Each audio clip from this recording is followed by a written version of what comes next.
Always support us by clicking the subscribe button because it means a lot to us. अस्सलामुअलैकुम। Unit number 1 chemical equilibrium. Chemical equilibrium का topic है importance of equilibrium constant. तो equilibrium constant जो है इसकी हमारे पास क्या importance है, मतलब इक्विलिब्रियम कांस्टेंट जो है तो ये यूज़ होता है। तो जो इक्विलिब्रियम कांस्टेंट है इससे हम इक्विलिब्रियम कंसंट्रेशन को मालूम कर सकते हैं। कोई भी इक्विलिब्रियम मिक्सचर है उसकी जो कंसंट्रेशन है उसको हम मालूम कर सकते हैं अगर हमें उसके रिएक्टेंट्स जो हैं उनकी कंसंट्रेशन पहले से मालूम होगी। Determine the equilibrium concentration of equilibrium mixture knowing the initial concentration of reactants, कि हम मालूम करेंगे इक्विलिब्रियम कंसंट्रेशन जो है इक्विलिब्रियम मिक्सचर की अगर हमें उनके इनिशियल कंसंट्रेशन जो है रिएक्टेंट्स की मालूम होगी पहले से। Predict the direction of a chemical reaction, हम उनकी डायरेक्शन को मालूम कर सकते हैं।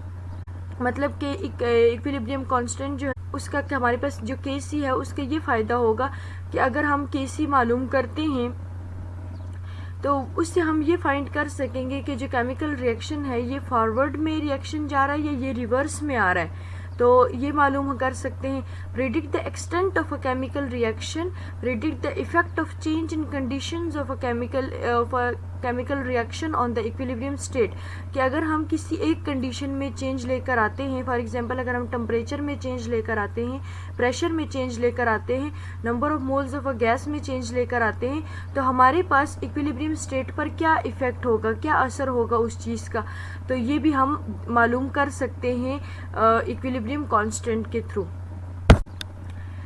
हमारे पास आ जाता है हैबर्स प्रोसेस के एक इम्पॉर्टेंस ऑफ इक्विलिब्रियम कांस्टेंट में यही भी आता है कि इससे हम जो हैबर्स प्रोसेस है ये भी फॉलो करता है एक केमिकल इक्विलिब्रियम को।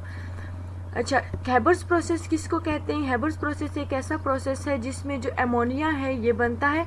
Ammonia is produced by the reaction of nitrogen with hydrogen, कि अगर नाइट्रोजन जो है ये हाइड्रोजन के साथ रिएक्शन करता है, यहाँ पर आप देख सकते हैं N2 जो है ये रिएक्ट करेगा 3H2 के साथ और हमारे पास क्या बनता है 2NH3 बनता है, मतलब अमोनिया बनता है। अमोनिया को कहते हैं NH3।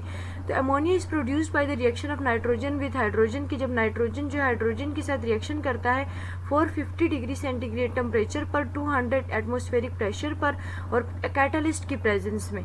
अच्छा, कैटलिस्ट की प्रेजेंस में क्यों? क्योंकि कैटलिस्ट जो है वो इस रिएक्शन को, नाइट्रोजन और हाइड्रोजन की रिएक्शन को स्पीड अप करवाएगा और उससे आपके पास जो अमोनिया है ये प्रिपेयर होगा। और इस प्रोसेस को कहते हैं हैबर्स प्रोसेस, के जो नाइट्रोजन और हाइड्रोजन का रिएक्शन है और इनके रिएक्शन से अमोनिया जो है इसकी प्रोडक्शन होगी, इस प्रोसेस को कहते हैं हैबर्स प्रोसेस। ये एक रिवर्सिबल प्रोसेस है और इससे हमारे पास 33% अमोनिया जो है ये इक्विलिब्रियम स्टेट पर बनता है। और इस साइन से आपको पता चलेगा कि ये एक रिवर्सिबल प्रोसेस है, कि ये रिएक्शन फॉरवर्ड में भी जा सकता है और बैकवर्ड भी आ सकता है। हाई प्रेशर जो है आपको पता है ये 450 डिग्री सेंटीग्रेड टेम्परेचर पर होता है और 200 एटमॉस्फेरिक प्रेशर पर होता है। तो ये इसके लिए हाई प्रेशर जो है, तो ये जितना प्रेशर हाई करते जाएंगे इतना ही जो अमोनिया है वो ज़्यादा जल्दी और ज़्यादा जो प्योर है तो वो अमोनिया बनता जाएगा। और जब हम फिर ये अमोनिया हमारे पास बनता है इक्विलिब्रियम पर, अगर 33% अमोनिया बन रहा है तो उसको जब हम कूल करेंगे तो हम 98% अमोनिया जो है तो वो इस प्रोसेस से, हैबर्स प्रोसेस से हासिल कर सकते हैं। हमारे पास है कॉन्टैक्ट प्रोसेस। अच्छा, कॉन्टैक्ट प्रोसेस किसको कहते हैं? कि जो ऐसा बनता है हमारे पास सल्फ्यूरिक एसिड, तो इस प्रोसेस को कहते हैं कॉन्टैक्ट प्रोसेस।